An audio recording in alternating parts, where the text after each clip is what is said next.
You know, the weather in October can be pretty unpredictable here in the UP, but it's always nice enough to go hunting.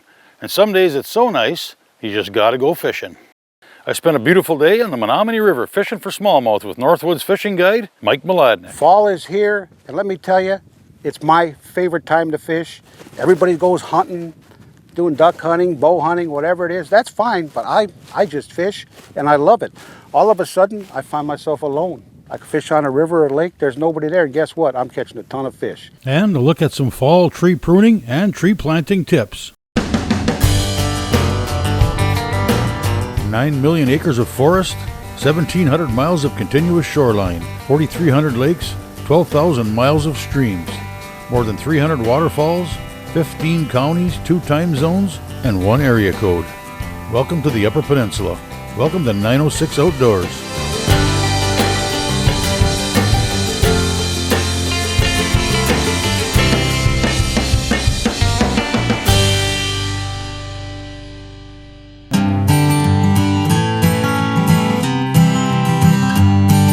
This time of year, most of the people I know are hanging off the side of a tree somewhere in the woods, or sneaking through the brush with a shotgun in their hands, or maybe hunkered down in a duck blind. But there's one person I know that I can always count on being in a boat with a rod in his hand, hunting for smallmouth. My good friend, smallmouth fishing guide, Mike Mladenik. If you recall, my history with Mike goes back to my first TV show, Fishing with Northwoods guide Mike Mladenik. So I always look forward to the opportunity to spend a day on the water, catching up on what's new, laughing about old stories. I recently spent a beautiful fall day on the water with Mike and took the opportunity to learn a bit about fall fishing, what to use and when to use it. Didn't take long, did it? Not a big fish, but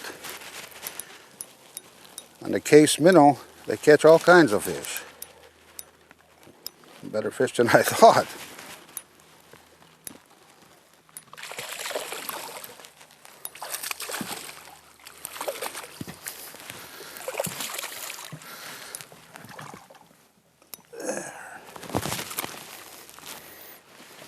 Look at that. 4-inch case minnow, sinking minnow. But when using these minnow baits, this is a case sinking minnow. Got a 3/0 wide gap hook. The bottom of the minnow has a little slit. You go through about 1/4 of an inch, run it through. You stick that inside the slot and back up the minnow a little bit, because what you want it to do is just skin hook it on the top of the minnow. But the skin hook part is very important. If you stick it out too far, then you're going to get snagged up on any weed. But if you bury it into the plastic, a lot of times, maybe that split second you lose a little bit, you get a better hook set with the hook being skin hooked than if it was buried. Basically, if you bury the hook, you'll never get snagged, but you might lose a few fish. But if you just skin hook it a little bit, you might occasionally pick up a weed or two, but you're going to have a better hooking percentage with it. One thing about fishing on a river in the fall, it's fun in the spring, it's fun in the summer. Like, take the summer, for example. I can go out in the summer, catch a lot of fish, a lot of numbers of fish, but I don't catch a lot of real big fish. But at this time of the year in the fall, when you catch a good-sized fish, whether it's a smallmouth or a pike or a walleye for that matter, there's a pretty good odds there's more big fish around. So what I do in the fall that's different is I spend more time in a specific area. In the summer, I'm moving a lot. In the spring, I'm moving a lot. A lot of times in the spring, you have to really work hard to find fish. But in the fall, when you find a fish, a big fish, stick there and you want to fish it for a long period of time, because I guarantee there's more than just one fish there.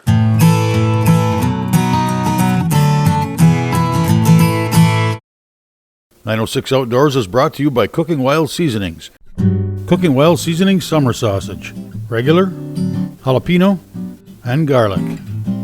Get yours today at cookingwildseasonings.com.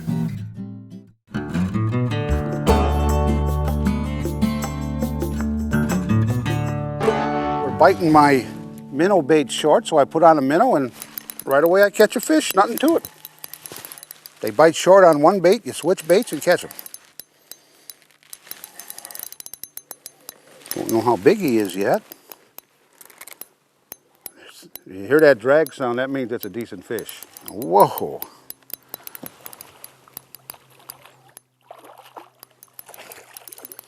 Hard to beat river smallmouth fishing in the fall, I'll tell you that. What a dandy. This is your typical fall river smallmouth. Beautiful color. I love it. Hook up another minnow. It's important when you hook these chubs is to keep them as lively as possible. I'm using a number 2/0 Kale hook. Notice how I just go through the lips. If I were to go through the head, it'd kill that minnow and it wouldn't be as effective. This guy's all rigged up and ready to go catch another big smallmouth. There we go again. Oh, big minnow, big fish. At least we hope. A lot of people think smallmouth aren't as active in the late fall when the water gets colder, but believe me, a smallmouth is always a smallmouth. That guy's a tail walker there, huh? I love it. Using that. That's a fat fish. These fish in the fall, I caught that fish about a month ago. I bet this fish weighs about 3/4 of a pound, half a pound more. Just a wonderful Menominee River smallmouth.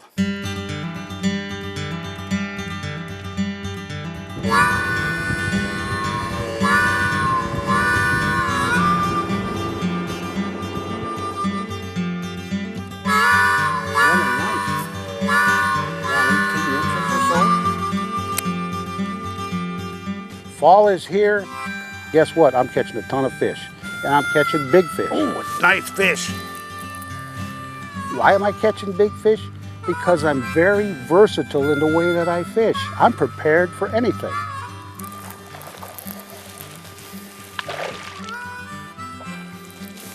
I love catching smallmouth in this fall. Actually, any time of the year I love catching them.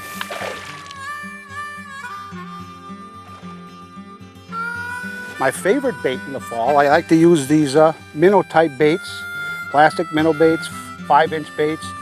Walleye, I'll hit them even, but primarily they're bass baits. Pike, I'll hit them. You get a wide variety of different types of fish. They're easy to use. You rig them weedless on a wide gap hook.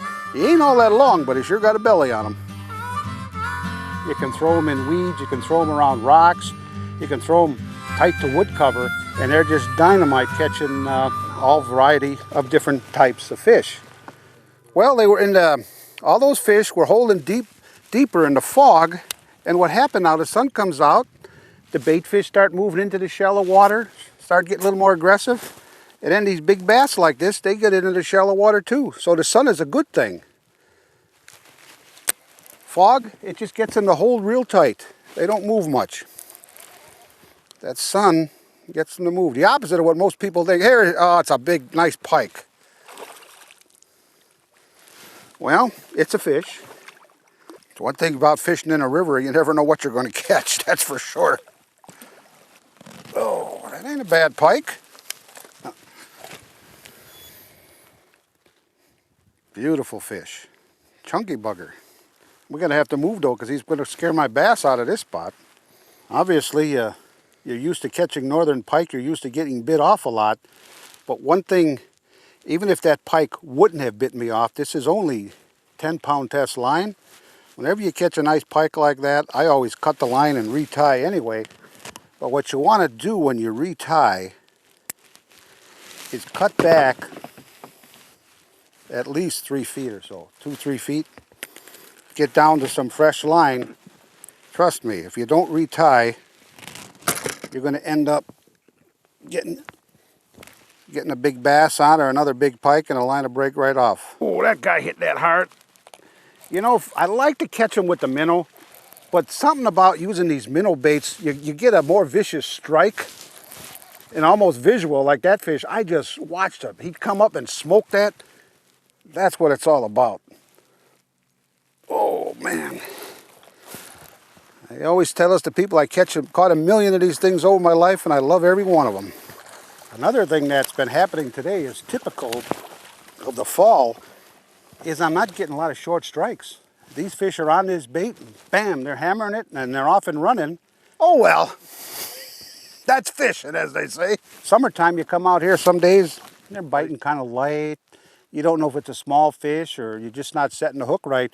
But you get into the fall like this, those fish, they want it. If you get to the fish, There's not too much short strike. It's a bam, hard hit. If you get a good hook set, you got the fish. It's the advantage of a nice, sharp hook. You don't miss as many fish. Decent fish. Porky little bugger. What I do when I first cast it out, I tighten my line up and I just give it a couple of quick twitches and then I let it sink. When you're not doing anything, that bait is sinking. I'll let it sink for maybe 5 or 10 seconds and then I tighten up and I just give it a couple more twitches and I let it sit. What happens is those twitches, what attracts the fish, but they hit it when that bait is dropping. So you don't want to twitch it continuously. You might get a lot of shorter strikes, but when that minnow just eases itself down, just flutters down, that's when the fish comes up and grabs it. Again, these minnow baits, they sure strike it hard, and you just hold on. I did snag them. That's what happens when you get a good hook set, see? Good thing we're letting these go, because you know, you legally couldn't keep this fish. Because this is a fouled hook fish, even though I didn't intentionally try to snag them.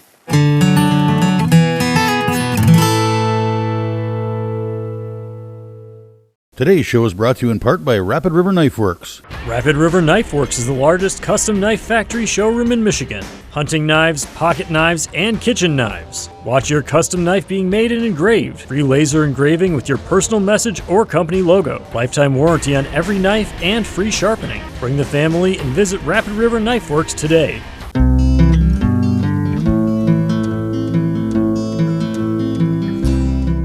My favorite fall smallmouth bait, if I had somebody asked me, you're going on the river, even a lake for that matter, I can only pick one bait with me, what would it be? Right, this bait right here, the Case Sinking Shad. It's a 5-inch bait. It's a lot of plastic minnow imitation baits like this on the market, but one thing, they don't sink. This bait sinks. You cast it, twitch it a little bit, let it sink, and it drives the smallmouth wild. If I was just using one that I twitched across the surface, I'd catch fish, but I wouldn't catch as many big fish. This bait is just dynamite with big fish. That Case Sinking Shad is an excellent bait, but sometimes, you know, you get a cold front, fish are a little bit finicky. I got a solution. I dropped down to the sinking minnow, which is that's 3.5-inch bait. It's just fantastic. Those light bites, all of a sudden I got fish.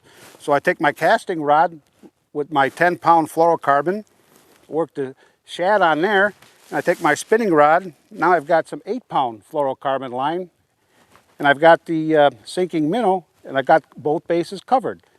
Fish are a little bit more aggressive. They just pound the shad, but if the bite lightens up a little bit, which happens when you fish, drop down, use the Case Sinking Minnow, and you'll continue to catch fish. Oh yeah, nice. Not as big as I thought again, but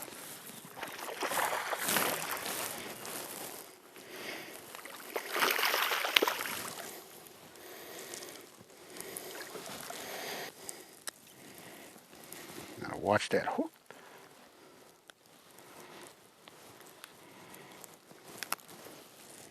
Nice chunky bugger on the old minnow bait, Case minnow here. Another bait that's very deadly in the fall is crankbaits. Crankbaits are a lot of people's favorite fall bait. This is shallow running crankbait, deep diving crankbaits. Sometimes in the fall, an angler will have a trouble to go out. I can't find any fish. Like a lot of times, I can go out to my favorite spot, boom, boom, boom, catching fish. But in the fall, fish can be a little scattered. When you find them, you can find a ton of them. But a crankbait is the best bait in the fall, a search bait to find active fish. When you find them with the crankbait, keep fishing. Maybe all of a sudden then they stop. Well, then switch over to a soft plastic bait. But you know how I catch most of the big fish in the fall, whether it's smallmouth, muskies, pike. I got to be honest with you. You could have a tackle box full of a ton of lures, but it's live bait, particularly large minnows.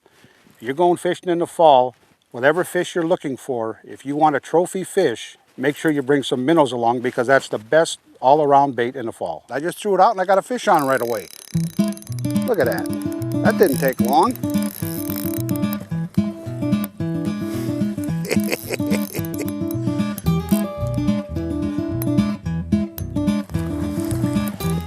is fun.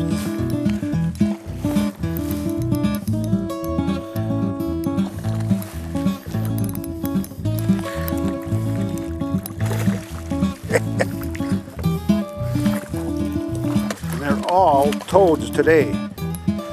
Some days you get some smaller fish mixed in, but these are pretty much all big toads. Look at that. Oh, what a dandy, huh? Look at how fat.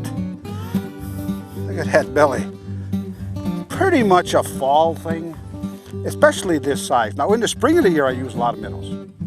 But it's cold water thing more than anything, but in the spring I use them. I don't use them in the summer, but these fish are grouping up, stacking up big time. They're putting on the feed bag, and they just love these big, this is a big 4-inch red-tailed chub. Pretty hard to beat it.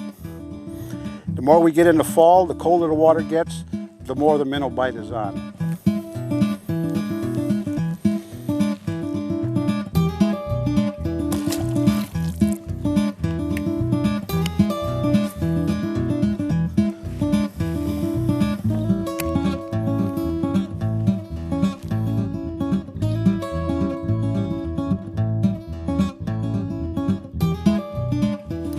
Another one. That one took a lot longer. It took about maybe a minute and a half, 2 minutes for that one. Little guy. But you know, it's good to see these small ones in here, because if they were all 18, 19 inches, that might not be good for a couple years down the line. But their natural reproduction of this river is just, Menominee here, is just excellent. So there's going to be plenty to go, and in about 5, 6 years, that guy be 18 inches. Can we be so lucky to catch another one right away again?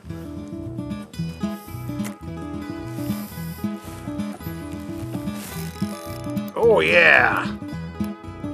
Little deeper, catch a fish. Go in the shallow weeds, we catch a fish. This is not really that big of a fish. It's just a 17-incher, but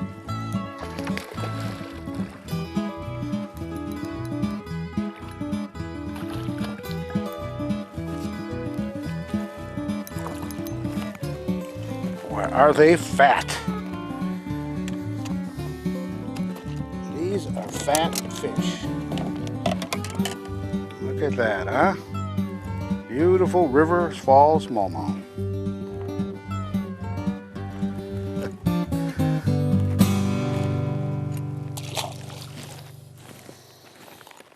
906 Outdoors is brought to you by Race Driven. Get in touch with your adventurous side and find your drive with Race Driven. As an online retailer, dealership, and manufacturer, we can provide power sport enthusiasts with virtually any part or accessories for ATV, UTV, and motorcycles. Customer driven, quality driven, race driven.